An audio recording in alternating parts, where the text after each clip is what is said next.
Oke, selamat pagi, siang, sore, ataupun malam. Hari ini saya akan saya akan menjelaskan mengenai anggaran piutang. Ini merupakan materi terakhir untuk e-budgeting. Jadi untuk semester ini penutup mata kuliah e-budgeting adalah anggaran piutang. Jadi setelah ini kita akan mempersiapkan untuk UAS. Oke, selanjutnya kita akan coba bahas dulu tentang anggaran piutang. Apa itu anggaran piutang? Anggaran piutang sebenarnya di sini adalah bentuk investasi yang tidak berbeda dari investasi berwujud kas, persediaan, atau yang lainnya. Jadi sebenarnya piutang ini simpelnya adalah perusahaan atau usaha kita berikan pinjaman berupa barang atau produk yang kita berikan kepada kita, tentu customer yang sudah kita percaya, kemudian mereka dapat memanfaatkan atau menjual produk tersebut atau menggunakan produk tersebut dalam jangka waktu tertentu, barulah mereka membayar kepada kita. Jadi kita akan mendapat kasnya itu terakhir. Nah, karena piutang ini berupa investasi, maka dia bersifat yang pertama adalah menyerap sejumlah modal kerja. Karena seperti investasi yang lain, mereka menggunakan modal kerja. Jadi nanti sumber pendanaan piutang ini dari modal kerja. Kemudian yang kedua, ya mempunyai usia tertentu sesuai dengan keterikatannya. Jadi dia ada batasan-batasan waktu tertentu untuk piutangnya. Bisa 1 minggu, 1 bulan, atau mungkin ada yang beberapa bulan. Kemudian yang ketiga adalah mempengaruhi tingkat risiko perusahaan secara keseluruhan. Karena dia masuk ke dalam investasi, makanya dia bisa mempengaruhi kegiatan perusahaan atau kegiatan operasional perusahaan.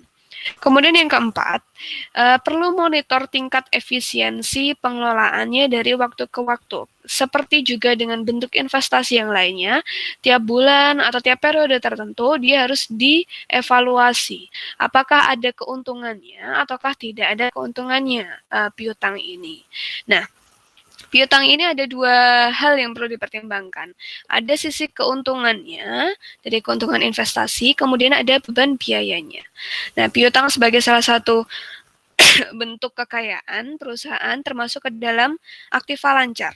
Jadi kalau misalnya kalian pelajari di akuntansi atau mungkin dasarnya manajemen keuangan, di laporan keuangan itu nanti akan ada bentuk pasiva lancar ataupun aktiva lancar. Nah, piutang ini salah satu komponen yang ada di aktiva lancar. Kemudian piutang ini sebagai kekayaan, selain memberikan keuntungan, dia juga dapat memberikan beban biaya bagi perusahaan. Tadi ya, ada keuntungannya investasi, tapi tetap juga ada beban biayanya.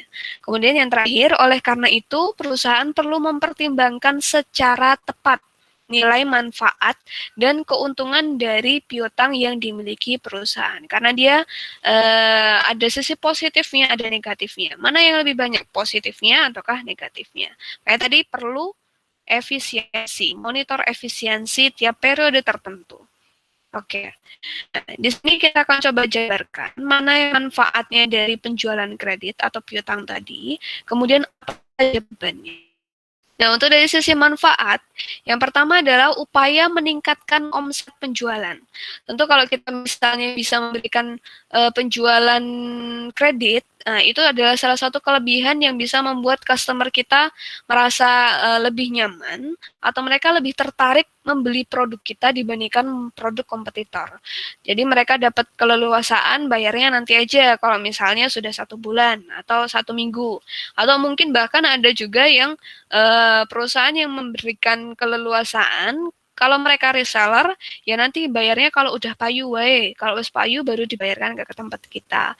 Tapi itu tentu dengan harusnya sudah ada keterikatan khusus ya antara perusahaan kita dengan reseller tersebut. Kemudian manfaat yang kedua adalah dengan peningkatan volume penjualan, tentu pada akhirnya keuntungannya juga akan meningkat. Kalau tadi banyak customer membeli produk kita karena ada penawaran penjualan kredit. Kalau penjualannya meningkat, pasti pada akhirnya juga akan meningkatkan profitnya atau keuntungannya. Semakin banyak tingkat penjualan, semakin banyak unit yang terjual, makanya profit kita dalam rupiah juga akan meningkat. Kemudian yang ketiga adalah meningkatkan hubungan antara pedagang dengan pelanggan. Karena biasanya kalau penjualan kredit itu tidak bisa diberikan kepada customer sembarangan. Harus ada customer tertentu yang memang sudah dipercaya oleh perusahaan dan sudah yakin dia pasti akan melunasi pembelian tersebut.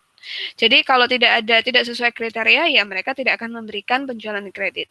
Kemudian yang terakhir adalah keuntungan dari selisih bunga modal. Jadi nanti akan ada bunga modalnya yang akan jadi manfaat untuk perusahaan karena selisih tersebut dapat kita gunakan sebagai bentuk keuntungan. Tapi selain dari manfaat, ada juga dari sisi bebannya atau negatifnya dari penjualan kredit. Yang pertama adalah beban biaya modalnya, karena tadi dia menguras modal kerja ya, itu tadi masuk modal kerja. Kalau itu tidak bisa tertagih, ya udah nanti bisa berupa kerugian.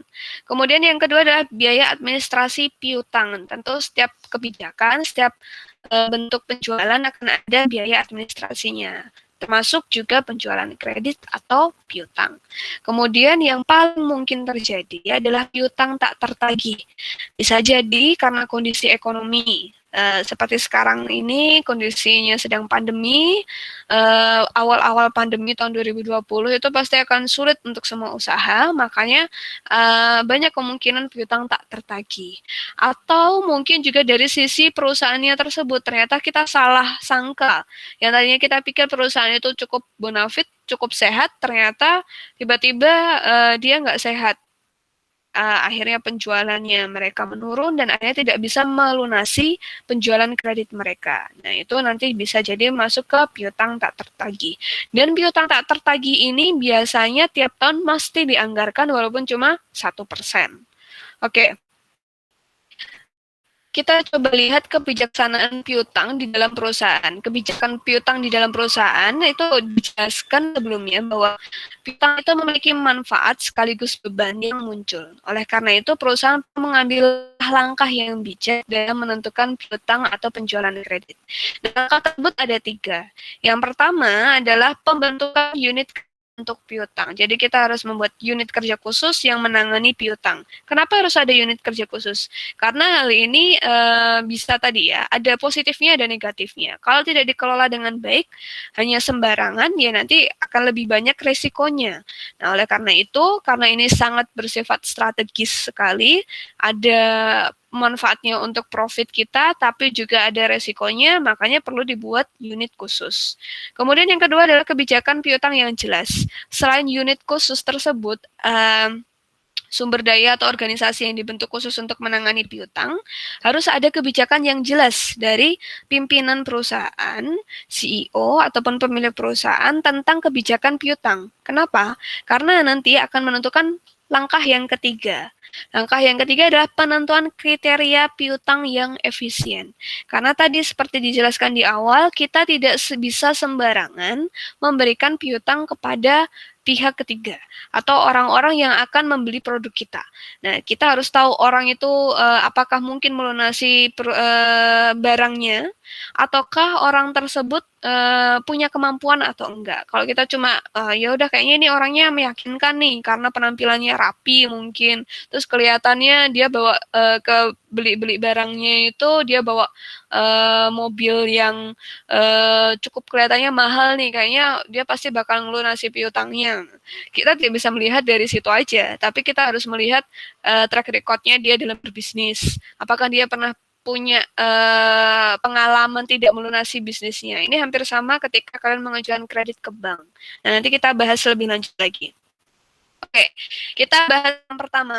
Dengan dibentuknya unit kerja khusus untuk menangani piutang. Nah, tugas dari unit kerja ini yang pertama adalah mencari langganan atau pelanggan potensial yang dapat diberikan kredit. Jadi kita tidak bisa langsung ketika transaksi terus dia memilih mau pakai kredit atau enggak. Tapi kita lah yang memilih, kemudian menawarkan orang-orang tertentu yang kemungkinan menjadi pelanggan potensial untuk diberikan piutang. Jadi kita harus tahu. Nah, setelah kita cari tahu dulu, diseleksi secara sederhana dulu, kemudian barulah kita seleksi lebih detail lagi calon debitur tersebut. Kemudian yang ketiga, membukukan transaksi kredit yang terjadi. Setelah kita udah memilih beberapa calon debitur yang mungkin kita berikan piutang, selanjutnya kita membukukan transaksi kredit yang terjadi. Harus ada pencatatan tentang penjualan piutang. Kemudian sudah melakukan penagihan piutang.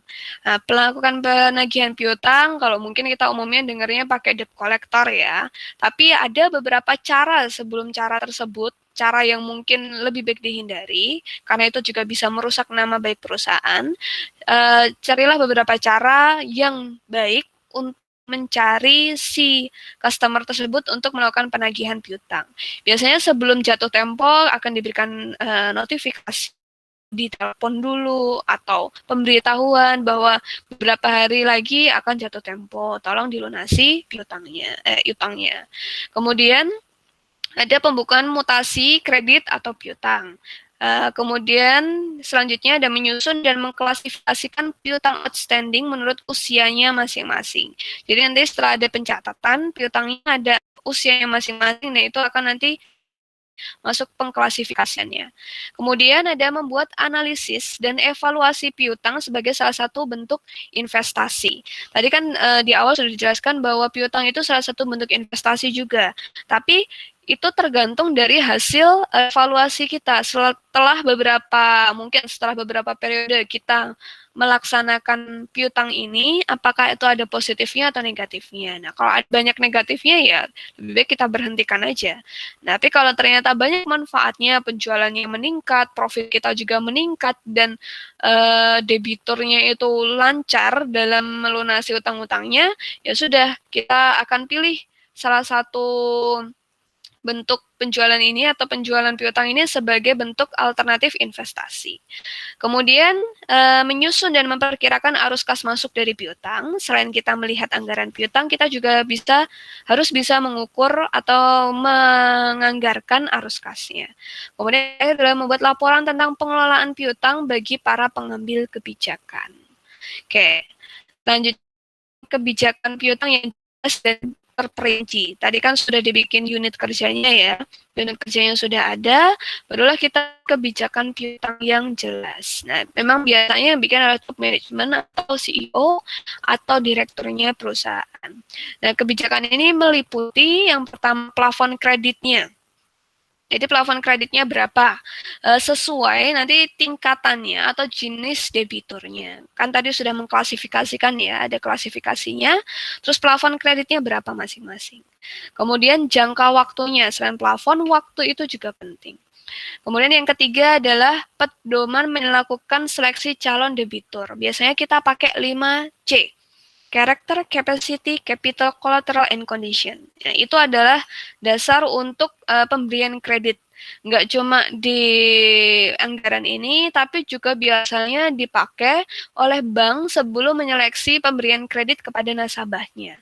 Jadi kalau misalnya besok kalian mau mengajukan kredit usaha, banyak ya kredit usaha yang bunganya ringan yang diberikan oleh bank. Nah, itu kalian harus memenuhi 5C ini dulu. Dilihat karakternya gimana, kapasitasnya baik dari sisi keuangan atau sumber dayanya gimana, capitalnya, modal yang dia miliki kira-kira berapa, collateral dan juga condition. Biasanya itu nanti sampai ke lingkungan kalian akan dideteksi apakah dia ini orang yang jujur atau enggak, apakah usahanya berjalan lancar atau enggak, sama tetangga gimana. Nah, kalau yang sering gibah sama tetangga tuh nanti hati-hati ya, kreditnya enggak dilolosin tuh nanti. Jadi 5C itu bisa dipakai di mana-mana. Kemudian yang keempat adalah penentuan jumlah piutang ragu-ragu maksimal yang dapat dibenarkan sebagai dasar penentuan besarnya cadangan piutang ragu-ragu. Nah, nanti biasanya akan ada cadangan kira-kira piutang yang meragukan kayaknya ini bakalan nggak lolos, nggak bakalan dilunasi nih. Ini berapa? Batas maksimalnya berapa? Kalau kita melebihi batas itu artinya kebijakan piutang ini sudah tidak bisa diterapkan di perusahaan kita. Tapi kalau masih aman ya udah nggak usah diperhatikan. Oke, kemudian yang terakhir adalah penentuan jumlah anggaran yang digunakan untuk mengadministrasikan piutang, termasuk jumlahnya tadi biaya-biaya yang muncul ketika kita menggunakan kebijakan piutang.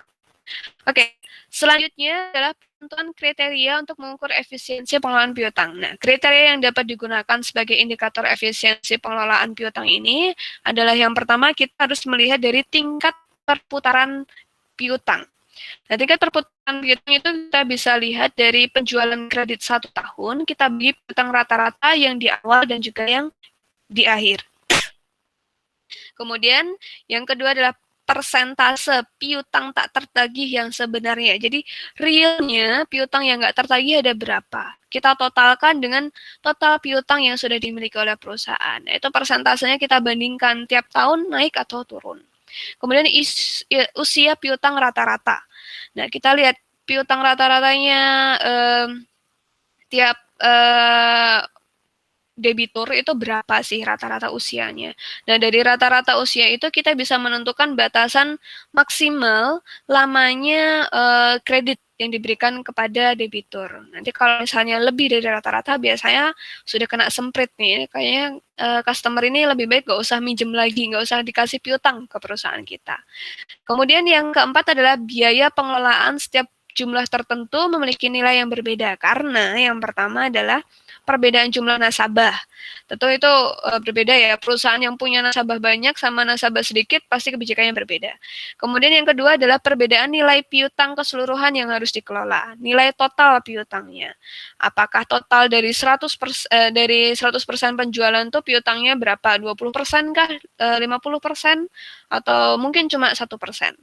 Kemudian yang nomor 3, perbedaan fungsi piutang atau penjualan dengan kredit dari waktu ke waktu, berhubung dengan adanya perbedaan kondisi persaingan dan situasi ekonomi secara umum. Misalnya awal-awal, mungkin kita menggunakan program ini untuk mempromosikan produk kita. Tapi besok ketika ekonomi sudah stabil, kemudian penjualan kita juga sudah stabil, biasanya tidak akan menggunakan ini sebagai promosi, makanya proporsinya dari total penjualan itu akan dikurangi. Atau mungkin malah fokusnya adalah karena keadaan ekonomi yang memburuk, makanya walaupun penjualan kita sebenarnya tadinya awalnya sudah stabil, ya kita lebih banyak piutangnya. Kemudian yang keempat adalah perbedaan jangka waktu kredit yang diberikan. Tadi ya, karena ada jumlah nasabah yang berbeda, terus nilai piutang yang berbeda, dan biasanya jangka waktunya pun akan berbeda. Akan berbeda pula untuk perusahaan yang baru masuk ke industri sama perusahaan yang sudah stabil penjualan. Oke, pengaruh penjualan kredit terhadap arus kas. Nah, tadi kan kita bahas juga tentang arus kas. Kita harus tetap disiplin dalam mengatur arus kas karena nanti kita akan melihat sebenarnya cash yang dimiliki perusahaan itu berapa ketika kebijakan piutang itu diambil. Nah, arus kas masuk dari penjualan kredit itu sangat tergantung kepada tadi. Yang pertama, jangka waktu kreditnya berapa lama? Apakah cuma 1 bulan atau 2 bulan? Karena itu nanti ngaruh ya ke laporan arus kasnya per bulan. Kemudian yang kedua adalah keaktifan para petugas penagih hutang. Nah, ini para petugas penagih hutang ini bukan debt collector yang preman-preman ya. Maksudnya adalah memang petugas dari karyawan perusahaan yang memastikan piutang-piutang perusahaan tersebut sudah dapat dilunasi. Kemudian yang ketiga adalah mutu atau kemampuan para kreditur. Jadi dilihat apakah mereka punya kemampuan untuk melunasi utang-utangnya atau enggak. Kemudian yang keempat adalah situasi usaha pada umumnya atau perekonomian secara makroekonominya dilihat apakah sudah aman untuk kita misalnya menggunakan piutang ataukah belum. Oke, kemudian anggaran piutang selain tadi manfaat piutangnya, anggaran piutang itu juga punya kelebihannya. Di sini mereka dapat memperkirakan piutang dari waktu ke waktu. Kita punya pencatatan piutang dari waktu ke waktu, kita bisa melihat kita piutang kita lama-kelamaan terlalu besar nih dari proporsi penjualannya. Apakah ini punya manfaat atau enggak? Kemudian yang kedua adalah dapat diketahui jumlah piutang yang sudah tempo. Kita tahu ternyata bulan Januari ini harusnya sudah ada sekitar misalnya 10 nasabah, 10 customer yang harusnya melunasi piutangnya. Kemudian yang ketiga, dapat diperkirakan arus kas masuk yang berasal dari penjualan kredit. Jadi kita bisa tahu kalau misalnya dari cash berapa penjualannya, terus arus kasnya dari kredit berapa, itu nanti adalah manfaatnya anggaran. Nah, anggaran kas tujuan utamanya adalah untuk merencanakan posisi likuid perusahaan sebagai dasar penentuan pinjaman atau investasi. Pertama, perusahaan itu mengajukan kredit, yang ditanyakan adalah likuiditasnya. Tingkat likuiditasnya berapa persen? Nah, itu kita bisa tahu dari anggaran kas. Kemudian anggaran kas itu menunjukkan aliran kas masuk atau cash inflow, kemudian cash outflow, dan posisi akhir tiap periode. Nah, untuk melihat anggaran kasnya, sama ya, di awal-awal kemarin kita sudah melihat formulanya untuk anggaran kas. Nah, kita dapatkan dari saldo awal kas, berapa rupiah, kemudian penerimaan kasnya pada bulan itu berapa, nah kita jumlahkan ketemu kas tersedia. Dan nanti dari kas tersedia kita akan mendapatkan pengeluaran kasnya berapa rupiah, kita selisihkan ketemu saldo akhir kas pada bulan tersebut. Jadi ini untuk menentukan anggaran kasnya. Nah, nilai terakhir ini, saldo akhir kas ini yang akan menentukan tingkat likuiditas perusahaan tersebut. Apakah dia punya uang cash atau enggak, ya berdasarkan anggaran kas tersebut. Nah, penyusunan anggaran kas, yang pertama adalah menentukan posisi kas pada berbagai waktu. Kita lihat apakah sedang liquid atau enggak dari bulan ke bulan ataupun dari tahun ke tahun. Kemudian yang kedua, memperkirakan kemungkinan defisit atau surplus. Apakah perusahaan pada bulan ini defisit ataukah perusahaan ini surplus. Kemudian yang ketiga adalah mempersiapkan keputusan pembelanjaan jangka panjang dan juga jangka pendek. Karena kita tahu posisinya sekarang kita tuh punya berapa rupiah sih cash-nya. Kalau punya cukup banyak cash, ya kita bisa untuk melakukan pembelanjaan. Kemudian yang keempat adalah sebagai dasar pemberian kredit. Tadi ya, untuk pengajuan kredit ke bank kita perlu anggaran kas ini. Kemudian sebagai dasar otorisasi dana anggaran yang disediakan. Dan yang terakhir adalah dasar penilaian terhadap realisasi pengeluaran anggaran. Nah, penyusunan anggaran piutang ada 6 hal yang perlu diperhatikan. Yang pertama adalah batas maksimal atau plafon. Tadi plafon ditentukan oleh kebijakan dari perusahaan ya. Nah, plafon ini adalah piutang yang diberikan untuk berbagai tingkatan atau jenis sektornya. Digolongkan berdasarkan risikonya, memenuhi kewajiban sesuai janji. Golongannya adalah dia memenuhi janji atau enggak. Dia telat berapa hari atau berapa bulan. Nah, itu nanti adalah tingkat resikonya, penggolongan resikonya. Kemudian yang kedua adalah jangka waktu kredit. Misalnya, di sini ada penulisan di sini, 2/10/net 30. Nah, ini bacanya adalah jika pembayaran dilakukan dalam waktu 10 hari sesudah barang diserahkan, setelah barang diserahkan ya, maka debitur akan mendapatkan potongan 2%. Tadi 2% dari harga jualnya. Dan pembayaran selambat-lambatnya dilakukan 30 hari setelah penyerahan barang. Jadi makin panjang jangka waktunya, makin besar pula piutang usaha tertanam dan makin besar pula resikonya. Kemudian yang ketiga, ada volume barang yang dijual secara kredit. Kalau makin besar volume barang yang dijual secara kredit, maka semakin besar pula anggaran piutang usahanya. Dan dia semakin besar pula resiko bisnisnya. Karena pada akhirnya kita akan menghitung bisnis risknya perusahaan tersebut. Kemudian yang keempat adalah standar kredit. Semakin ketat standar kreditnya diberlakukan, misalnya umurnya si debiturnya, pekerjaan, ada tidaknya aset yang dijadikan. Nah, maka akan semakin kecil piutang dianggarkan dan semakin kecil pula resiko kerugian piutang. Intinya kalau filternya itu ketat, filternya itu bagus, nanti yang dihasilkan pun juga kredit-kredit yang berkualitas karena mereka akan memenuhi utangnya tepat pada waktunya. Kemudian kelima adalah pemberian potongan atau diskon.